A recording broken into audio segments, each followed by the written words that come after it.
Hello friends, good evening. Welcome back to the channel Krupa Malnad. ನಾನು ಕೃಪಾ. ನೆನ್ನೆ ಹಪ್ಪಳದ ಅಕ್ಕಿನ ರುಬ್ಬಿದ್ದೆ ಅಲ್ವಾ, ಅದು ಒಂದಿನ ಹಪ್ಪಳದ ಹಿಟ್ಟು ನೆನಿಬೇಕು.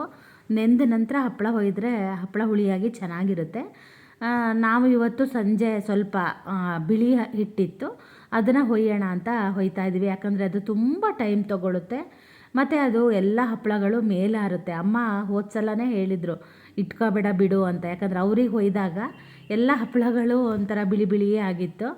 ಆದರೆ ನನಗೆ ತುಂಬ ಇಷ್ಟ ಬಿಳಿ ಹಪ್ಪಳ ಅಂದರೆ, ಹಾಗಾಗಿ ನಾನು ಒಂದು ಸ್ವಲ್ಪ ಇಟ್ಕೊತೀನಿ, ಹಿಂದಿನ ದಿನ ಹೊಯ್ದು ಬಿಡೋಣ ಅಂತ ಹೇಳಿ ನಾನು ಅಮ್ಮ ಒಂದು ಸ್ವಲ್ಪ ಹಪ್ಪಳನ ಇವಾಗ ಹೊಯ್ತಾ ಇದ್ವಿ. ಶ್ರೇಯನೂ ಇರಲಿಲ್ಲ, ಅವ್ನು ಬರೋ ತನಕ ಸ್ವಲ್ಪ ಹೊಯ್ಯೋಣ ಅಂತ ಹೊಯ್ತಾ ಇದ್ದೀವಿ. ಸಂಜೆ ಆಗಿತ್ತು. ಈ ಸಲ ಯಾವುದೇ ರೀತಿಯಾಗಿರೋ ಮಳೆ ಆಗಲಿ ಏನೂ ನಮಗೆ ತೊಂದರೆ ಆಗಿಲ್ಲ. ಕೆಲವೊಂದು ಸಲ ತುಂಬ ತೊಂದರೆ ಆಗ್ತಾಯಿತ್ತು, ಮಳೆ ಎಲ್ಲ ಬರ್ತಾಯಿತ್ತು, ಕರೆಂಟ್ ಇರ್ತಿರಲಿಲ್ಲ, ಆ ಥರ ಆಗ್ತಾಯಿತ್ತು. ಆದರೆ ಈ ಸಲ ಯಾವುದೇ ರೀತಿಯ ತೊಂದರೆ ಆಗಿಲ್ಲ. ನನಗೆ ಈಗ ಹಸಿ ಹಪ್ಪಳ ತಿನ್ನೋಣ ಅಂತ ಅನಿಸ್ತಾ ಇದೆ. ಮಾಡಿರೋ ಟೈಮಲ್ಲಿ ಎರಡನೇ ಸಲ ನಾವು ಅಷ್ಟೊಂದು ಹಪ್ಪಳ ತಿನ್ನಲಿಲ್ಲ. ಫಸ್ಟ್ ಸಲ ಮಾಡಿದಾಗ ಮಾತ್ರ ತುಂಬ ಹಪ್ಪಳ ತಿಂದಿದ್ವಿ. ಎರಡನೇ ಸಲ ಅಷ್ಟೊಂದು ಹಪ್ಪಳ ನಾವು ತಿನ್ನಲಿಲ್ಲ. ಅದೇ ಉಪ್ಪು ಸರಿ ಇದೆಯಾ ನೋಡು ಅಂತ ಅಮ್ಮ ಕೊಟ್ಟರು. ಉಪ್ಪು ಚೂರು ಬೇಕು ಅನ್ನಿಸ್ತು ನನಗೆ. ಬಿಳಿ ಹಪ್ಪಳಕ್ಕೆ ಏನಂದರೆ ಜೀರಿಗೆ ಕೊತ್ತಂಬರಿ ಅದೆಲ್ಲ ಹಾಕ್ತೀವಿ, ಖಾರದ ಪುಡಿ ಒಂದು ಹಾಕಲ್ಲ. ಅದ್ರ ಬದಲು ಜೀರಿಗೆ ಮತ್ತು ಬಿಳಿ ಎಳ್ಳು ಹಾಕ್ತಾರೆ, ಇಲ್ಲ ಕಪ್ಪು ಎಳ್ಳು ಹಾಕ್ತಾರೆ. ನಾನು ಎಳ್ಳು ಹಾಕಲಿಲ್ಲ, ನನಗೆ ಸಿಗಲಿಲ್ಲ. ಅಮ್ಮ ಅಲ್ಲಿ ಇಟ್ಟಿದ್ದೀನಿ ಅಂದರು. ನನಗೆ ಹೋದ ಸಲನೂ ಸಿಕ್ಕಿರಲಿಲ್ಲ, ಈ ಸಲನೂ ಸಿಗಲಿಲ್ಲ. ನಾನು ಹಾಗಾಗಿ ಬರೀ ಜೀರಿಗೆ ಮಾತ್ರ ಹಾಕ್ಕೊಂಡು ಈಗ ಹೊಯ್ತಾ ಇದ್ದೀವಿ. ಇದಕ್ಕೇ ನಾನು ಒಂದು ಸ್ವಲ್ಪ ಈರುಳ್ಳಿ ಎಲ್ಲ ಅಮ್ಮನ ಹತ್ರ ಹೆಚ್ಚಿಸಿ ಇಟ್ಕೊಂಡಿದ್ದೆ. ಬಿಳಿ ಹಪ್ಪಳ ಎಷ್ಟು ತಿಂದರೂ ಹೊಟ್ಟೆ ಎಲ್ಲ ಉರಿಯಲ್ಲ, ಅದಕ್ಕೆ ಯಾಕಂದರೆ ಖಾರ ಹಾಕಿರಲ್ಲ. ಹಾಗಾಗಿ ಖಾರದ ಹಪ್ಪಳ ತಿಂದಾಗ ಯಾವಾಗಲೂ ಹೊಟ್ಟೆ ಎಲ್ಲ ಬಗ ಅಂತ ಇತ್ತು. ಶ್ರೇಯು ಅಂತೂ ಈ ಸಲ ಹಪ್ಪಳ ಒಂದೋ ಎರಡೋ ಹಪ್ಪಳ ತಿಂದಿದ್ದಾನೆ, ಬಿಟ್ಟರೆ ಒಂದು ಹಪ್ಪಳನೂ ತಿನ್ನಲಿಲ್ಲ ಅವನು.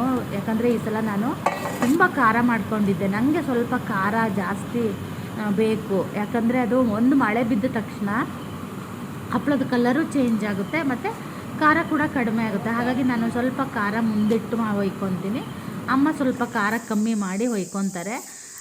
ನಾವು ಬೆಳಗ್ಗೆ ಮತ್ತು ಬಿಳಿ ಹಪ್ಪಳ ಹೊಯ್ದ್ವಲ್ಲ, ಅದ್ರ ಜೊತೆಗೇ ಅಮ್ಮ ಇನ್ನೊಂದು ಪಾತ್ರೆ ಅಷ್ಟು ಕೆಂಪು ಹಪ್ಪಳ ಹೊಯ್ದು ಬಿಡೋಣ, ಹೆಂಗಿದ್ರೂ ಕುತ್ಕೊಂಡಿದ್ದೀವಲ್ಲ ಅಂತೇಳಿ. ಅಂದರೆ ನೀರು ಕಾದಿತ್ತಲ್ವ, ಅದು ಹೆಸರು ಹೋಗೋ ತನಕ ಹೊಯ್ಯೋಣ ಅಂದರು. ಆಮೇಲೆ ಒಂದು ಪಾತ್ರೆ ಅಷ್ಟು ಕೆಂಪು ಹಪ್ಪಳನೂ ಕೂಡ ಹೊಯ್ಕೊಂಡ್ವಿ. ನಾನೀಗ ಬೆಳಗ್ಗೆ ಎದ್ದು ಬಂದು ಫಸ್ಟು ಹಪ್ಪಳನ ಒಣಗಿಸ್ತಾ ಇದ್ದೀನಿ.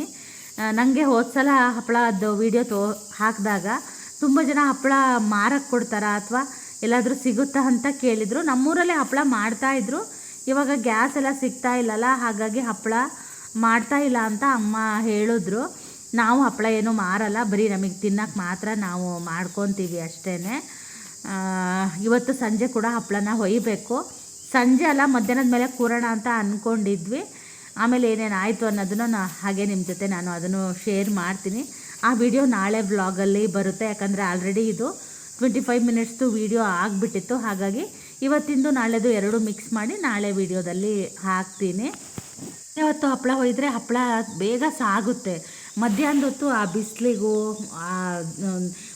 ಇದು ಏನದು ಬೆಂಕಿ ಹತ್ರ ಕೂರೋದಕ್ಕೂ ಹಪ್ಪಳ ಹೊಯ್ಯೋಕ್ಕೆ ಆಗ್ತಾ ಇರಲ್ಲ, ಹಾಗಾಗುತ್ತೆ. ರಾತ್ರಿ ಚೆನ್ನಾಗಿ ಸಾಕ್ತು, ಆದರೆ ನನಗೆ ಹಪ್ಪಳ ಹೊಯ್ದು ಸೊಂಟ ಎಲ್ಲ ನೋವು ಬಂದಂಗೆ ಆಗಿಬಿಟ್ಟಿತ್ತು. ಮುಂಚೆ ಎಲ್ಲ ನಾವು ಬೆಂಕಿ ಒಲೆಯಲ್ಲಿ ಹೊಯ್ತಾ ಇದ್ವಿ, ಕೆಳಗಡೆ ಕುತ್ಕೊಂಡು ಆರಾಮಾಗಿ ಹೊಯ್ತಾ ಇದ್ವಿ. ಈಗ ಮೆಟ್ಲ ಮೇಲೆ ಕುತ್ಕೊಂಡು ಹೊಯ್ಯೋದ್ರಿಂದ ನನಗೆ ಸ್ವಲ್ಪ ಬಗ್ಗಿ ಎದ್ದು ಮಾಡೋದ್ರಿಂದ ಸ್ವಲ್ಪ ಸೊಂಟ ನೋವು ಬರ್ತಾಯಿತ್ತು. ಹಾಗಾಗಿ ಬೆಳಗ್ಗೆ ನನಗೆ ಬಗ್ಗಿ ಹಪ್ಪಳ ಒಣಗ್ಸೋಕ್ಕೆ ಆಗ್ತಿರ್ಲಿಲ್ಲ, ಅಷ್ಟು ಸೊಂಟ ನೋವು ಬರ್ತಾಯಿತ್ತು. ಹಾಗಾಗಿ ಕುತ್ಕೊಂಡು ನಿಂತ್ಕೊಂಡು ಹೆಂಗೆಂಗೋ ಮಾಡಿ ಹಪ್ಪಳನ ಒಣಗಿಸ್ದೆ. ನೆನ್ನೆ ಹಪ್ಪಳ ಮಾಡೋದಕ್ಕೆ ಅಂತ ನಾವು ಎಲೆ ಕೊಯ್ದ್ವಿ ಅಲ್ಲ, ಆ ಎಲೆಯಲ್ಲಿ ಹಾಕಿದ್ರು ಅಮ್ಮ. ಹಾಗಾಗಿ ಹೆಚ್ಚಿಗೆ ಹಪ್ಪಳಗಳು ಅಂಟ್ಕೊಂಡಿರಲಿಲ್ಲ. ಒಂದಷ್ಟು ಯಾವುದು ಹಾಕಿರಲಿಲ್ವೋ ಅದೆಲ್ಲ ಜಾಸ್ತಿ ಈ ಥರ ಅಂಟ್ಕೊಬಿಟ್ಟಿತ್ತು. ಬಿಳಿ ಹಪ್ಪಳ ನಾವು ಅದರಲ್ಲೇ ಎಲೆಲ್ಲೇ ಇಟ್ಟಿದ್ವಿ, ಯಾಕಂದರೆ ಅದು ಬೇಗ ತುಂಬ ಅಂಟ್ಕೊಬಿಡುತ್ತೆ. ಹಾಗಾಗಿ ಅದು ಒಣಗ್ಸೋಕ್ಕೆ ಈಸಿ ಆಯಿತು. ತುಂಬ ಇಟ್ಕೊಂಡಿರಲಿಲ್ಲ, ನಾನು ಕೂಡ ಒಂದು ಸ್ವಲ್ಪ ಮಾತ್ರ ಇಟ್ಕೊಂಡಿದ್ದೆ. ಅದರಲ್ಲೆಲ್ಲ ಹಪ್ಪಳಗಳು ಹರಿದೋಗಿರೋ ಹಪ್ಪಳಗಳೇ ಜಾಸ್ತಿ ಆಗಿಬಿಟ್ಟಿತ್ತು. ಅದು ಎಲ್ಲ ಹಪ್ಪಳಗಳು ಮೇಲಾರ್ತು. ಅದು ಯಾಕೆ ಹಂಗಾಯಿತು ಅನ್ನೋದು ನಂಗೆ ಗೊತ್ತಿಲ್ಲ. ನಾನು ಚಿಕ್ಕಮ್ಮನ ಕೇಳಿದೆ, ಅವ್ರು ಹೇಳಿದ್ರು ಉರಿನೂ ಸ್ವಲ್ಪ ದೊಡ್ಡ ಇಟ್ಕೋಬೇಕಾಗಿತ್ತು, ಆನಂತರ ಸ್ವಲ್ಪ ಅನ್ನ ಹಾಕಬೇಕಾಗಿತ್ತು ಅಂದರು. ಎರಡೂ ಮಾಡಿದ್ವಿ ನಾವು, ಆದರೂ ಕೂಡ ತುಂಬ ಹಪ್ಪಳಗಳು ಹರಿದೋಗ್ಬಿಟ್ಟಿತ್ತು.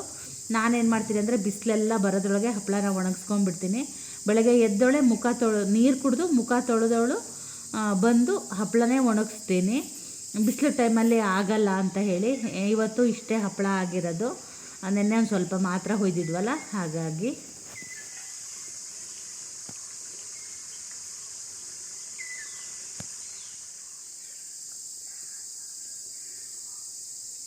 Good morning. ನಿನ್ನೆ ಹಪ್ಪಳ ಹೊಯ್ದು ರಾತ್ರಿ 10-10:30 ಆಗಿತ್ತು ಅನ್ಸುತ್ತೆ, ಮಲಗಿದ್ವಿ. ಸಾಕಾದಾಗಾಯ್ತು ನಂಗೆ. ನಿನ್ನೆ ಇಡೀ ದಿನ ಗೆರ್ಬಿಸಿ ಆರಿಸಿದ್ನಲ್ಲ, ನನಗೆ ಇದು ಹಾಗಾಗಿ ಸೊಂಟ ನೋವು ಯಪ್ಪ ಸಾಕಾದಂಗಾಯ್ತು ನನಗೆ. ಅಮ್ಮ ಇನ್ನೊಂದು ಸ್ವಲ್ಪ ಹೊಯ್ಯೋಣ ಅಂದರು. ನನ್ನ ಹತ್ರ ಸಾಧ್ಯವೇ ಇಲ್ಲ ಅಂತ ಹೇಳಿ ಮಲಗಿದ್ರೂ ನಂಗೆ ನಿದ್ದೆ ಬರಲಿಲ್ಲ. ಮಧ್ಯೆ ಎಚ್ಚರ ಆಗ್ತಾಯಿತ್ತು. ನಿನ್ನೆ ಗೆರ್ಬಿಸಿ ಆರ್ಸಕ್ಕೆ ಹೋಗಿದ್ದಲ್ಲ, ಅಲ್ಲಿ ಮುಳ್ಳು ಅಂದರೆ ಮುಳ್ಳು. ಈ ಸಲ ನಾವು ಸರಿಯಾಗಿ ಕ್ಲೀನ್ ಮಾಡಿಸ್ಲಿಲ್ಲ, ಯಾಕಂದರೆ ಈ ಸಲ ಫಸ್ಲು ಇರಲಿಲ್ಲ ಅಂತ ಹೇಳಿ. ಇಲ್ಲಿ ನೋಡಿದ್ರೆ ಸುಟ್ಟಿರೋ ಗಾಯ, ಹಪ್ಪಳ ಉಗಿ ಹಾಯುತ್ತಲ್ಲ ಅದು. ಇದು ನೋಡಿದ್ರೆ ಇಲ್ಲಿಂದ ಇಲ್ಲಿ ತನಕ ಕೈ ಮುಳ್ಳು ಗೀರಿದೆ. ಅವಳು ಅಂದ್ಲು ರೇಣುಕಾ ನಿನ್ನೆ ಶರ್ಟರು ಹಾಕೋಬೇಕು. ನಾನು ಶರ್ಟ್ ಗಿಟ್ಟೆಲ್ಲ ಹಾಕೊಂಡು ಹೋಗ್ತಿದ್ದೆ, ಏನು ಇಲ್ಲ ಅಲ್ಲ ಸ್ವಲ್ಪ ಅಲ್ಲ ಅಂತ ಹೇಳಿ ಹಾಗೆ ಹೋದೆ. ಹಂಗಾದಾಗಲೇ ಇಲ್ಲಿಂದ ಇಲ್ಲಿ ತನಕ ನಿನ್ನೆಯಿಂದ ಬರೀ ಕೊಬ್ಬರಿ ಎಣ್ಣೆನೇ ಹಚ್ತಾನೇ ಇದ್ದೀನಿ, ಗಾಯ ಮಾಡಲಿ ಬೇಗ ಅಂತ ಹೇಳಿ. ಫಂಕ್ಷನ್ಗಳಿದ್ದಾವೆ, ನಾನು ಅದೇ ಅಂದೆ, ನಾನೇನಾದ್ರು ಹೀಗೆ ಕೈ ಉಟ್ಕೊಂಡು ಹೋದರೆ ಮದುವೆ ಮನೆಗೆ ಇವ್ರು ಯಾರೋ ಪಾತ್ರೆ ತೊಳೆಯಕ್ಕೆ ಬಂದೋರೇನೋ ಅಂತ ಅಂದ್ಬಿಟ್ಟಾರೆ ಮರೀತಿ ಅಂತ ಇದ್ದೆ. ಆ ಥರ ನೋಡಿ, ಇಲ್ಲೂ ಅಷ್ಟೇ ಸುಟ್ಕೊಂಡಿರೋದು ಎಲ್ಲ ಹಪ್ಪಳದ ಪ್ರಭಾವ ಇದೆ. ಇಲ್ಲೂ ಅಷ್ಟೇ ಉಗಿ ಹಾದು. ಯಾಕೋ ಬೆಳಗ್ಗೆಯಿಂದ ಥಂಡಿ ಆದಂಗೆ ಅನಿಸ್ತಾ ಇದೆ. ಶ್ರೇಯು ಮಲಗಿದ್ದಾನೆ. ಶ್ರೇಯು ನಿನ್ನೆ ಲೇಟಾಗಿ ಬಂದ. ಅವರೆಲ್ಲ ಸೇರಿ ಹುಡುಗರು ಮ್ಯಾಗಿ ಮಾಡಿದ್ರಂತೆಲ್ಲ ಅಲ್ಲಿ ಫ್ರೆಂಡ್ ಮನೆಯಲ್ಲಿ ತಿಂದು ಲೇಟಾಗಿ ಬಂದ. ನಮಗೂ ಚೆನ್ನಾಗಾಯ್ತು, ಯಾಕಂದ್ರೆ ನಾವು ಹಪ್ಪಳ ಹೋಯ್ತಾ ಇದ್ವಲ್ಲ. ಅವ್ನು ಬಂದರೆ ಬರೀ ಅವನಿಗೆ ಅದು ಕೊಡು ಇದು ಕೊಡು. ಆಮೇಲೆ ರೊಟ್ಟಿ ತಿಂದು ಅವನು ಮಲಗ್ದ. ಕೈಗೆ ನೋಡೋ ಹಾಗಿಲ್ಲ ನಿನ್ನೆ ಗಿರ್ಬಿಸಿ ಆರಿಸಿದ್ದಕ್ಕೆ. ನನಗೆ ನೋಡಿದ್ರೆ ನಾನು ನೋಡ್ಕೊಂಡ್ರೆ ನನಗೆ ಒಂಥರ ಅನ್ನಿಸ್ತಾ ಇದೆ. ಹಿಂದ್ಗಡೆನೂ ಅಷ್ಟೇ ಹಪ್ಪಳ ಹೊಯ್ದಿದ್ದೀವಲ್ಲ, ಇಡೀ ಇದು ಗಲೀಜಾಗಿದೆ. ಅದನ್ನು ಸ್ವಲ್ಪ ಈಗ ಕ್ಲೀನ್ ಮಾಡಿ ಮತ್ತೆ ಹಪ್ಪಳ ಹೊಯ್ಯಕ್ಕೆ ಕೂರಬೇಕು. 12 ಗಂಟೆ ಮೇಲೆ ಕೂರೋಣ ಅಂತ ಇದ್ದೀನಿ. ಇವತ್ತು ಯಾಕಾಗುತ್ತಲ್ಲ ಹಪ್ಪಳ ಹೊಯ್ಬೇಕು ಅಂತ ಅನ್ನಿಸ್ತಿಲ್ಲ, ಸಾಕದಂಗೆ ಅನ್ನಿಸ್ತಾ ಇದ್ದೆ. ಅಮ್ಮ ಅದ್ರಲ್ಲಿ ಬೇರೆ ಚಿನ್ನಿಕಾಯಿ ಹೊಡಿಯೋಣ ಅಂತಾರೆ. ಯಪ್ಪ ನನ್ನ ಹತ್ರ ಸಾಧ್ಯನೇ ಇಲ್ಲ. ಎಂತ ಮಾಡೋದ ನೋಡೋದು. ನಮ್ಮನೇಲಿ ಯಾವಾಗ ಬರ್ತೀಯ ಅಂತಿದ್ದಾರೆ. ಅದರಲ್ಲಿ ಬೇರೆ ಇಲ್ಲೂ ಮಾಡಿ ಅಲ್ಲೂ ಮಾಡಿ. ನಾನೇನು ಮನುಷ್ಯನ ದನನ ಅಂದೆ ಅದಕ್ಕೆ. ಇವತ್ತು ಬೆಳಿಗ್ಗೆ ನಿನ್ನೆ ಯಾರೂ ಇಲ್ಲ ಅಂತೆ, ಕೆಲಸದವರು ಇಲ್ಲ, ಯಾರೂ ಇಲ್ಲ ಅಂತೆ. ನಾನು ಒಬ್ಬನೇ ಬೇಜಾರು ಅಂತ ಇದ್ರು. ಅದೇ ಅಂದೆ, ನಾನು ಬಂದಾಗ ಇಡೀ ದಿನ ಕೆಲಸ ಅಂತ ಓಡಾಡ್ತೀರಾ, ಒಂದು ರಜಾ ಬಂದಿದೆ ಎಲ್ಲರೂ ಕರ್ಕೊಂಡು ಹೋಗೋಣ ಮಾಡೋಣ ಅನ್ನೋದು ಏನಿಲ್ಲ ಅಂದೆ. ನಿನ್ನೆ ಒಂದು ಮದುವೆ ಮನೆ ಕರೆದಿದ್ದಾರಂತೆ, ಒಂದು ಗೃಹ ಪ್ರವೇಶ ಕರೆದಿದ್ದಾರಂತೆ ಅಂದರು. ನಾಚಿಕೆ ಆಗಲ್ವಾ ಅಲ್ಲಿ ಕರ್ಕೊಂಡು ಹೋಗ್ತೀನಿ ಅನ್ನೋದಕ್ಕೆ ಅಂದೆ. ನಮ್ಗೆ ಬರೀ ಇದೇ ಆಗಿದೆ. ಹುಡುಗರು ಬಂದಾಗ ರಜಾ ಎಲ್ಲರೂ ಹೋಗೋಣ ತಿರ್ಗಕ್ಕೆ ಅನ್ನೋದು ಏನಿಲ್ಲ. ನಾನೊಂದು ಸಲ ಸಿಟ್ಟೇ ಬರುತ್ತೆ. ನಾನು ಈ ಸಲ ಅದಕ್ಕೆ ಒಂದು 15 ದಿನ ಹೋಗೋದು ಬೇಡ ಅಂತ ಅನ್ಕೊಂಡಿದ್ದೀನಿ. ಫೋನೇ ಎತ್ತಬಾರ್ದು ಅಂದ್ಕೊಂಡಿದ್ದೀನಿ. ಬಾಬಾ ಅಂತ ಕರೆದ್ರೆ ಅಷ್ಟು ಸಿಟ್ಟು ಬಂದಿದೆ ನನಗೂ ಬೇಜಾರು ಬಂದು ಹೋಗಿದೆ. ಓಡು ಕೆಲಸ ಮಾಡು ಅನ್ನೋ ಥರ ಆಗಿದೆ. ಟೀ ಕುಡ್ದಿಲ್ಲ. ನಮ್ಮಮ್ಮ ಅವರು ಶುಗರ್ಲೆಸ್ ಮಾಡ್ಕೊಂತಾರೆ. ಆಮೇಲೆ ನನಗೆ ಅದು ಶುಗರ್ ಹಾಕಿ ಮತ್ತು ಹಾಲು ಹಾಕಿ ಏನೇನೋ ಮಾಡ್ಕೊಡ್ತಾರೆ. ಆ ಟೀ ಯಾಕೋ ಚೆನ್ನಾಗಿ ಹಾಕೋದು. ಅದಕ್ಕೆ ನೀನೇ ಸಪ್ರೇಟ್ ಮಾಡ್ಕೊಂಡು ನಾನೇ ಸಪ್ರೇಟ್ ಮಾಡ್ಕೊತೀನಿ ಅಂತ ಬಂದು ಕೂತ್ಕೊಂಡೆ. ಇದು ಬಾಳೆಕಾಯಿ ಬಜ್ಜಿ ಕಡುಬು ತಿನ್ನಬೇಕು ಅಂತ ಅನಿಸಿತ್ತು. ಅವತ್ತು ತೋಟಕ್ಕೆ ಹೋಗಿದ್ವಲ್ಲ, ಕೊನೆ ನಮ್ಮ ಚಿಕ್ಕಪ್ಪನ ಮಗ ಯಾರಿಗೋ ಹೇಳಿದಂತೆ, ಪಾಪ ಅವ್ರು ನಿನ್ನೆ ತಂದು ಕೊಟ್ಟು ಹೋಗಿದ್ರು. ಅದಕ್ಕೆ ಇವತ್ತು ಅದನ್ನೇ ಮಾಡ್ತಾಯಿದ್ವಿ. ನಿನ್ನೆವೂ ರೊಟ್ಟಿ ಇದ್ದಾವೆ. ಮಧ್ಯಾಹ್ನ ಏನು ಮಾಡಬೇಡಮ್ಮ, ಅನ್ನ ಸಾರು ಅಂತ ರೊಟ್ಟಿನೇ ತಿನ್ನೋಣ, ಶೈವಿಗೆ ಮಾತ್ರ ಮಾಡು ಅಂತ. ನಮ್ಮೂರಲ್ಲಿ ಹುಡ್ಕ ಬಂದು ಪಾಪ ಕಲ್ಲಂಗಡಿ ಬೆಳೆದಿಯಾನಲ್ಲ, ಚೆನ್ನಾಗಿದ್ದಾವೆ. ನಿನ್ನೆ ರಾತ್ರಿನ ಅದನ್ನೇ ತಿಂದು 3 ಜನನೂ ಮಲಗಿದ್ವಿ. ಕಲ್ಲಂಗಡಿ ಹಣ್ಣು ತಿಂದೆ. ಅಮ್ಮ ಹಾಲು ಕುಡಿ ಅಂದು ನನಗೆ ಏನೂ ಬೇಡ ಆಯ್ತು. ನನಗೆ ನೆಲ ಮೇಲೆ ಮಲಗೋಕ್ಕೆ ಆಗ್ತಾಯಿಲ್ಲ. ಸೊಂಟ ನೋವು ಮೈ ಕೈ ಎಲ್ಲ ನೋವು ಬಂದುಬಿಟ್ಟಿದೆ. ಹಾಸಿಗೆ ಮೇಲೂ ಮಲಗೋಕ್ಕಾಗ್ತಿಲ್ಲ, ಮೇಲೂ ಮಲಗೋಕ್ಕಾಗ್ತಿಲ್ಲ. ನಂಗೆ ಊರಿಗೆ ಹೋಗಿ ನಮ್ಮ ಮಂಚದ ಮೇಲೆ ಮಲಗದ ಸ್ವರ್ಗದಲ್ಲಿ ಮಲಗಿದ್ದೀನೇನೋ ಅನ್ನೋ ಥರ ಅನ್ನಿಸ್ತಾ ಇದೆ. ನಿನ್ನೆ ನಂಗೆ ರಾತ್ರಿ ಅಷ್ಟು ಚೆನ್ನಾಗಿ ನಿದ್ದೆನೇ ಬರಲಿಲ್ಲ. ಈ ಶ್ರೇಯು ಬೇರೆನಾ ಒದಿಯೋದು ದೂಡೋದು ಹಂಗೆ ಮಾಡೋದು, ಹಾಗಾಗಿ ನಂಗೆ ಅಷ್ಟು ನಿದ್ದೆನೇ ಚೆನ್ನಾಗಿಲ್ಲ. ಎದ್ದಾಗಿಂದ ಬರೀ ಕೈ ಕೊಬ್ಬರಿನೇ ಹಚ್ಕೊತಾ ಇದ್ದೀನಿ. ಇವತ್ತಿನ ಬ್ಲಾಗ್ ಶುರು ಮಾಡಿದ್ದೀನಿ. ಇದು ಯಾವ್ಯಾವ ಬ್ಲಾಗ್ನ ಯಾವ್ಯಾವ್ದ್ರ ಜೊತೆ ಮಿಕ್ಸ್ ಮ್ಯಾಚ್ ಮಾಡ್ತೀನೋ ನನಗೆ ಗೊತ್ತಿಲ್ಲ. ನಾನೇ ಬೇರೆ ಟೀ, ಅಮ್ಮನೇ ಬೇರೆ ಟೀ ಮಾಡ್ಕೊತೀವಿ. ಇವತ್ತು ಅಮ್ಮ ಅವರು ಕಾಫಿ ಮಾಡಿಕೊಂಡ್ರು. ಅವರು ಟೀ ಸ್ವಲ್ಪ ಕಮ್ಮಿ ಕುಡಿತಾರೆ. ನಾನು ಬಂದಾಗ ಸ್ವಲ್ಪ ಟೀ ನನ್ನ ಜೊತೆ ಕುಡಿತಾರೆ. ಅವ್ರು ಶುಗರ್ಲೆಸ್ ಕುಡಿಯೋದ್ರಿಂದ ನಂಗೆ ಅಷ್ಟು ಟೀ ಇಷ್ಟ ಆಗ್ತಿರ್ಲಿಲ್ಲ. ಹಾಗಾಗಿ ನೀನೇ ಮಾಡ್ಕೊ ಅಂತ ಹೇಳಿದ್ರು. ಹಾಗಾಗಿ ನಾನೇ ಬೇರೆ ಮಾಡಿಕೊಂಡೆ. ಅವ್ರಿಗೆ ಕಾಫಿನ ಮಾಡಿಕೊಂಡ್ರು. ಅದೇ ಬಾಳೆಕಾಯಿ ಎಲ್ಲ ಬೇಯಿಸಿ ಇಟ್ಟಿದ್ದಾರೆ, ಅದನ್ನು ತುರಿದು ಕೊಡ್ತೀನಿ, ನೀನು ಕಲ್ಲಲ್ಲಿ ರುಬ್ಬೋದು ಅಥವಾ ಮಿಕ್ಸಿಗೆ ಹಾಕೊಂಡ್ವೋ ಅಂದರು. ನನಗೂ ಕಲ್ಲಲ್ಲಿ ರುಬ್ಬಿರೋ ಬಜ್ಜಿ ತಿನ್ನಬೇಕು ಅಂತ ಅನಿಸಿತ್ತು. ಹಾಗಾಗಿ ಇವತ್ತು ನಾನು ಕಲ್ಲಲ್ಲೇ ರುಬ್ತೀನಮ್ಮ ಅಂತ ಹೇಳಿ ನಾನೇ ರುಬ್ತಾ ಇದ್ದೆ. ಕಲ್ಲು ಕೂಡ ಕ್ಲೀನ್ ಮಾಡಿ ತೊಳೆದು ಇಟ್ಟಿದ್ರಂತೆ. ಈಗ ಅವರ ಅಮ್ಮನೂ ಕಲ್ಲಲ್ಲಿ ಏನೂ ರುಬ್ಬೋದೇ ಇಲ್ಲ. ಇನ್ನೇನಾದರೂ ಮೊನ್ನೆ ಹಬ್ಬ ಆಯ್ತಲ್ವ, ಇದು ಮೊನ್ನೆ ಅಲ್ಲ ಸುಮಾರು ದಿನ ಆಯಿತು, ಯುಗಾದಿ ಹಬ್ಬ. ಆವಾಗ ಅವರು ಹೂರಣನ ರುಬ್ಬಿದ್ರಂತೆ. ಆಮೇಲೆ ಇನ್ನೊಂದು ದಿನ ಏನಕ್ಕೋ ಕರೆಂಟ್ ಇಲ್ದಾಗ ಏನೋ ರುಬ್ಬಿದ್ದೆ ಕಣೆ ಅಂತ ಅಂದರು. ಕಲ್ಲು ಕೂಡ ಕ್ಲೀನ್ ಇತ್ತು. ಆಮೇಲೆ ನಾನು ಕೂಡ ಕ್ಲೀನಾಗಿ ತೊಳೆದ್ಬಿಟ್ಟು ಈಗ ರುಬ್ತಾ ಇದ್ದೀನಿ. ಬಾಳೆಕಾಯಿನ ನಾನೊಂದು ಸ್ವಲ್ಪ ಹೆಚ್ಚಿದೆ, ಅಮ್ಮ ಒಂದು ಸ್ವಲ್ಪ ತುರಿದ್ರು. ತುಂಬ ಬಲ್ತ್ಬಿಟ್ಟಿತ್ತು ಬಾಳೆಕಾಯಿ. ಅದು ಬಜ್ಜಿ ಬಾಳೆಕಾಯಿ ಅಂತ ಇರುತ್ತೆ, ಬೂದು ಬಾಳೆ ಅಂತ ಹೇಳ್ತೀವಿ ನಾವು. ಅದರಲ್ಲಿ ಬಜ್ಜಿ ತುಂಬ ಚೆನ್ನಾಗಾಗುತ್ತೆ. ಆದರೆ ಇದು ಇದ್ರ ಬಾಳೆ ಆಗಿತ್ತು, ಇನ್ನೇನು ಎಂಥದೋ ಬೇರೆ ಥರ ಬಾಳೆಕಾಯಿ ಆಗಿತ್ತಿದು. ನಂಗೆ ಅದ್ರ ಹೆಸರು ಮರ್ತೋಗ್ಬಿಟ್ಟಿದೆ. ಅದರಲ್ಲಿ ಮಾಡಿದ್ವಿ. ನಂಗೆ ಅಷ್ಟೊಂದು ರುಚಿ ಅಂತ ಅನ್ನಿಸ್ಲಿಲ್ಲ. ಬಾಳೆಕಾಯಿನ ಬೇಯಿಸಿ ಅದ್ರ ಜೊತೆಗೇ ಹಸಿಮೆಣಸು ಕೂಡ ಬೇಯಿಸಿ, ಆನಂತರ ಈರುಳ್ಳಿ, ಸ್ವಲ್ಪ ಸಾಸಿವೆ, ಆಮೇಲೆ ಬೆಳ್ಳುಳ್ಳಿ, ಆಮೇಲೆ ಕೊತ್ತಂಬರಿ ಸೊಪ್ಪು, ಉಪ್ಪು ಹಾಕಿ ರುಬ್ಬೋದು. ಆನಂತರ ಅದಕ್ಕೆ ಹಾಲು ಮತ್ತು ಮೊಸರು ಹಾಕಿ ಇದನ್ನು ಮತ್ತೆ ರುಬ್ಬೋದು. ನನಗೆ ಈ ರುಬ್ಬಿರೋ ಬಜ್ಜಿ ತುಂಬ ಇಷ್ಟ ಆಗುತ್ತೆ. ಹಾಗಾಗಿ ನಾನು ಬಂದಾಗೆಲ್ಲ ಚಟ್ನಿನೂ ರುಬ್ತೀನಿ, ಇಲ್ಲ ಬಜ್ಜಿನೂ ರುಬ್ತೀನಿ. ಆದರೆ ಬಂದಾಗಿಂದ ರುಬ್ಬಕ್ಕೆ ಆಗಿರಲಿಲ್ಲ.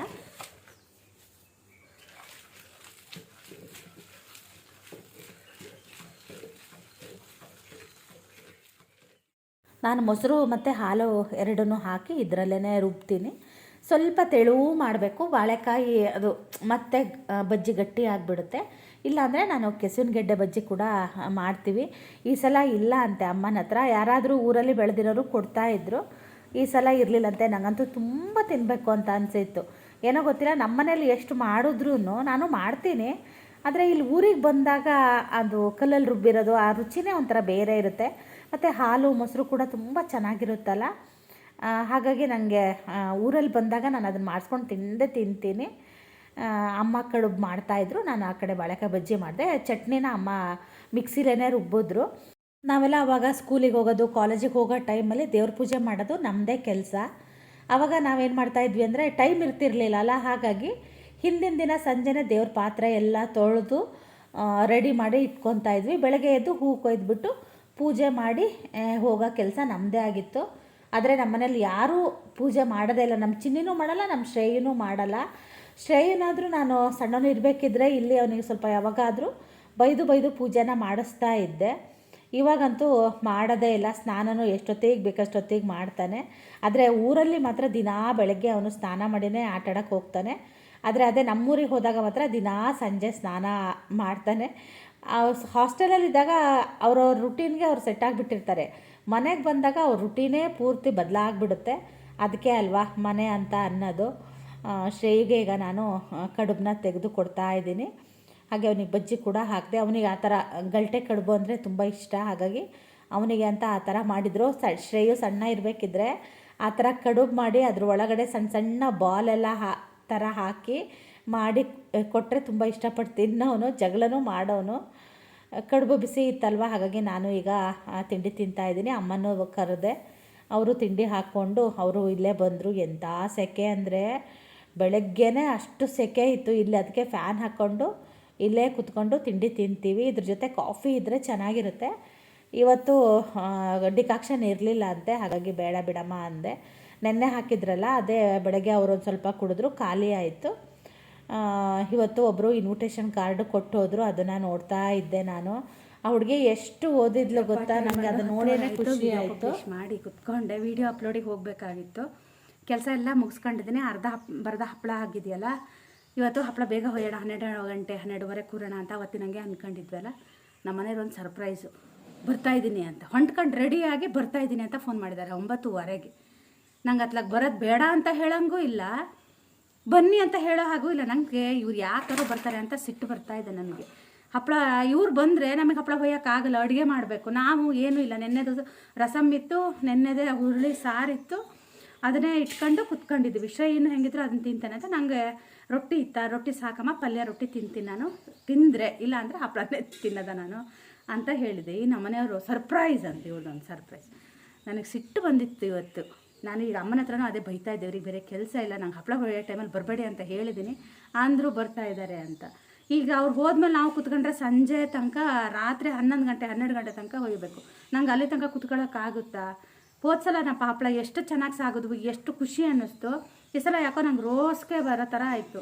ನೆನ್ನೆನೂ ಅಷ್ಟೇ ನಂಗೆ ಸಾಕದಂಗಾಗಿ ಅಮ್ಮ ಇನ್ನೊಂದು ಪಾತ್ರೆ ಹೊಯ್ಕೊಳ್ಳೋಣ ಅಂತ ಎಷ್ಟು ಹೇಳಿದ್ರು, ನಾನು ಇಲ್ಲಮ್ಮ ನಂಗೆ ಕೂರೋಕ್ಕಾಗಲ್ಲ ಅಂತ ಹೇಳಿ ಎದ್ದೆ. ಸೊಂಟ ಎಲ್ಲ ನೋವು ಬಂತು ಅಂತ ಹೇಳಿ ಬೆಳಗ್ಗೆನೂ ಒಣಗ್ಸೋಕ್ಕಾಗ್ತಿರ್ಲಿಲ್ಲ, ಕುತ್ಕೊಂಡು ಒಣಗಿಸಿದೆ ನಾನು ಹಪ್ಪಳನ. ಹಾಗಾಯಿತು. ಅದೇ ಬರ್ತಿದ್ದೀನಿ ಅಂದರು ನಮ್ಮಮ್ಮ. ಮತ್ತು ಚೌಳಿಕಾಯಿ ಉದ್ದಿನಬೇಳೆನಾದರೂ ಹೇಳು, ಸೌತೆಕಾಯಿ ಇದು ಬೂದುಗುಂಬಳಕಾಯಿ ಸಂಡಿಗೆ ಮಾಡೋಣ ಅಂದರು. ಅಮ್ಮ ಅದೇ ಚಿನ್ನಿಕಾಯಿ ಹಪ್ಪಳ ಮಾಡೋಣ ಅಂದಿದ್ರಲ್ಲ, ಬೇಡ ಅಮ್ಮ ನಾನು ಮೇದಲ್ಲಿ ಬರ್ತೀನಿ, ಆ ಟೈಮಲ್ಲಿ ಮಾಡೋಣ ಅಂತ ಬಿಡಿಸಿದೆ. ಅಮ್ಮ ಪಾಪ ಹಿಟ್ಟಿಗೆಲ್ಲ ರೆಡಿ ಮಾಡಿ ಇಟ್ಕೊಂಡಿದ್ರು. ನಂಗೆ ಆಗಲ್ಲ ಅಂತ ಹೇಳಿ ಹಂಗೆ ಒತ್ತಡ ಹಾಕ್ಕೊಂಡು ಕೆಲಸ ಮಾಡಿದ್ರೆ ನಂಗೆ ಮಾಡೋಕ್ಕಾಗೋದಿಲ್ಲ. ನಂಗೆ ಸಾಕದಂಗೆ ಆಗಿಬಿಡುತ್ತೆ. ನಾನು ಯಾವುದೇ ಕೆಲಸ ಆದರೂ ಖುಷಿಯಿಂದ ಆರಾಮಾಗಿ ನಿಧಾನಕ್ಕೆ ಮಾಡಬೇಕು. ಅದಕ್ಕೆ ಏನು ಅಡುಗೆ ಮಾಡೋಣ ಅಂತ ಅಂದ್ರು ಅಮ್ಮ. ನಾನು ಸ್ವಲ್ಪ ಗೀ ರೈಸ್ ಮಾಡ್ತೀನಿ, ನೀನು ಬೀನ್ಸ್ ಹಾಕಿ ಸಾಂಬಾರು ಮಾಡಮ್ಮ ಅಂದೆ. ನಮ್ಮ ಬಳ್ಳಿಲೇ ಬೀನ್ಸ್ ಇದ್ವು, ಬೀನ್ಸ್ ಕೊಯ್ದು ಅದೇ ಬೀನ್ಸು ಆಲೂಗಡ್ಡೆ ಹಾಕಿ ಅವರಿಗೆಲ್ಲ ತರಕಾರಿ ಹೆಚ್ಚಿ ಕಾಯಿ ತುರಿದು ಎಲ್ಲ ರೆಡಿ ಮಾಡಿಕೊಟ್ಟೆ. ನೆಲನೂ ಒರೆಸ್ಕೊಟ್ಟಿದ್ದೀನಿ ಇವತ್ತು. ಅದೇ ಅಡುಗೆ ಮನೆ ಒಂಚೂರು ಮಜ್ಜಿಗೆ ಕಡಿತಾ ಇದ್ದಾರೆ. ಅಡುಗೆ ಮನೆ ಒಂದು ಕ್ಲೀನ್ ಮಾಡಿದರೆ ನಾನೆಲ್ಲ ಒರೆಸ್ಕೊತೀನಿ ಅಂತ ಹೇಳಿ ಬೆಳಗ್ಗೆಯಿಂದ ಇವತ್ತು 2 ಸಲ ನೆಲ ಒರೆಸಿದ್ದೀನಿ. ಅದಕ್ಕೆ ನಾನೀಗ ಬೆಳಗ್ಗೆ ನೆಲ ಒರೆಸೋಕ್ಕೆ ಹೋಗಲ್ಲ, ಒಂದೇ ಸಲ ಅವರೇ ಒರೆಸ್ಕೊಂಡ್ಬಿಡ್ತಾರೆ. ಇವತ್ತು ಬೆಳಗ್ಗೆಯಿಂದ 2 ಸಲ ನೆಲ ಒರೆಸಿದ್ದೀನಿ. ಈಗ ಅದೇ ಎಲ್ಲ ಬಾಗಿಲು ಹಾಕ್ಕೊಂಡು ಕುತ್ಕೊಂಡಿದ್ದೀನಿ. ಶ್ರೇಯನು ಸ್ನಾನ ಮಾಡಿ ದೊಡ್ಡ ಮನೆಗೆ ಹೋದ. ಚಿಕ್ಕಪ್ಪನ ಮಗಂಗೆ ಇವತ್ತು ಸ್ವಲ್ಪ ಬೈದ್ನಾ, ಇಲ್ಲೇ ಕುತ್ಕೊಂಡಿದ್ದ. ವೀಡಿಯೋ ಅಪ್ಲೋಡಿಗೆ ಹೋಗಕ್ಕೆ ಬರ್ತೀನಿ, ಬೈಕ್ ತಗೊಬರ್ತೀನಿ ಅಂತ ಹೇಳಿದ ಹುಡುಗ ಇಷ್ಟೊತ್ತಾದರೂ ಬಂದೇ ಇಲ್ಲ. ಶ್ರೇಯನ ಹತ್ರ ಹೇಳಿ ಕಳಿಸಿದ್ದೀನಿ, ಫೋನ್ ಮಾಡ್ತಾಯಿದ್ದೀನಿ, ಫೋನೂ ಎತ್ತುತ್ತಿಲ್ಲ. ಇವತ್ತು ಯಾಕೋ ಗೊತ್ತಿಲ್ಲ, ನನ್ನ ಗ್ರಹಚಾರನೇ ಸರಿ ಇಲ್ಲ ಅನ್ನೋ ಥರ ಆಗಿದೆ. ಅದೇ ನಾನು ಮೊಬೈಲ್ ರಿಪೇರಿ ಕೊಟ್ಟಿದ್ದೆ ಅಲ್ಲ, ಆ ಮೊಬೈಲ್ನೂ ಇಸ್ಕೊಂಡು ಬನ್ನಿ ಅಂತ ಹೇಳಿದ್ದೀನಿ ನಮ್ಮ ಮನೆಯವರಿಗೆ. ಆಮೇಲೆ ನಮ್ದು ಅದು ಇದನ್ನು ಕೊಟ್ಟಿದ್ದರು ಚಾರ್ಜ್ ಮಾಡೋಂಥದ್ದು ಪವರ್ ಬ್ಯಾಂಕ್, ಅದು ಕೂಡ ಯಾಕೋ ಚಾರ್ಜ್ ಆಗ್ತಿರಲಿಲ್ಲ.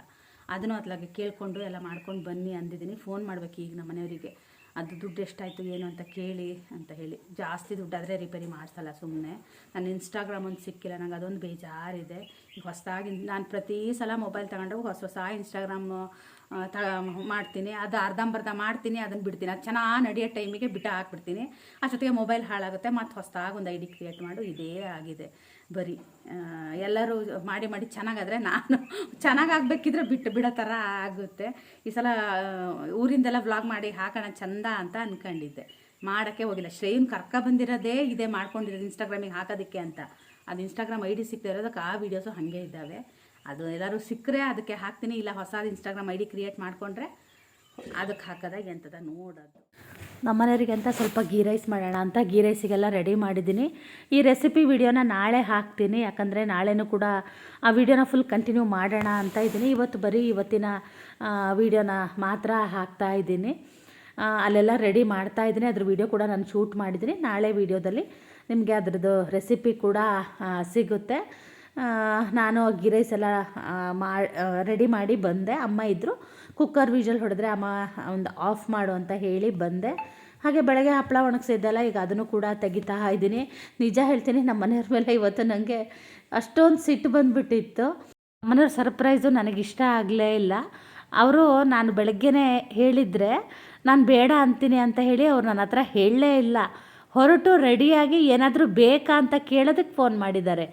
ಅಲ್ಲಿ ತನಕ ನಂಗೆ ಅವ್ರು ಬರ್ತಾರೆ ಅನ್ನೋ ಐಡಿಯಾನೂ ಇರಲಿಲ್ಲ, ನಂಗೆ ಅದ್ರದ್ದು ಯೋಚನೆನೂ ಇರಲಿಲ್ಲ. ಯಾಕಂದರೆ ನಾನು ಯಾವಾಗಲೂ ಅವರಿಗೆ ಹೇಳ್ತಾ ಇದ್ದೆ, ಹಪ್ಪಳ ಹೊಯ್ಯೋ ಟೈಮಿಗೆ ಮಾತ್ರ ನೀವು ಬರಬೇಡಿ ಅಂತಿದ್ದೆ ಅಲ್ಲ. ಅವ್ರು ಬರಲ್ಲ ಅಂತಾನೆ. ನಂಗೆ 9:30ಗೆ ಫೋನ್ ಮಾಡಿದಾಗ ನಂಗೆ ಒಂದು ಸ್ವಲ್ಪ ಅವ್ರ ಸರ್ಪ್ರೈಸು ಶಾಕ್ ಆಯಿತು ನನಗೆ. ಆಮೇಲೆ ನಾನು ಏನೂ ಹೇಳಲಿಲ್ಲ. ನಮ್ಮ ಅಮ್ಮನ ಹತ್ರ ಮಾತ್ರ ಬೈತಾ ಇದ್ದೆ ನಾನು, ಎಂತಕ್ಕಾರು ಬರ್ತಾರೋ ಏನೋ, ನಂಗೆ ಕೆಲಸ ಮಾಡೋಕ್ಕಾಗಲ್ಲ ಅಂತ ಹೇಳಿ. ನಂಗೆ ಈ ಸಲ ನಿಜ ಹಪ್ಪಳ ಹೊಯ್ಕೊಂಡು ತೆಗೆದ್ರೆ ಸಾಕಪ್ಪ ಅನ್ನೋ ಥರ ಆಗಿತ್ತು. ನಮ್ಮ ಅಮ್ಮನೂ ಅಷ್ಟೇ ಒಂದು ಡೈಲಾಗ್ ಹೇಳಿದ್ದಾರೆ. ಆ ಡೈಲಾಗ್ನ ಅದು ಯಾವ್ದು ವೀಡಿಯೋದಲ್ಲಿ ಬರುತ್ತೋ ನಂಗೆ ಗೊತ್ತಿಲ್ಲ, ಯಾಕಂದರೆ ಈ ಸಲ ನಂದು ವಿಚಿತ್ರ ಆಗಿದೆ ವೀಡಿಯೋ. ಇವತ್ತು ನಿನ್ನೆ ಹೊಯ್ದಿರೋ ಹಪ್ಪಳ ಇಷ್ಟು ಸಿಕ್ತು. ಹಾಗೆಯೇ ಇವತ್ತಿನ ವ್ಲಾಗ್ನ ಕೂಡ ನಾನು ಇಲ್ಲಿಗೆ ಮುಗಿಸ್ತಾ ಇದ್ದೀನಿ. ಹಾಗೆ ನಾಳಿನ ವ್ಲಾಗಲ್ಲಿ ಸಿಗ್ತೀನಿ.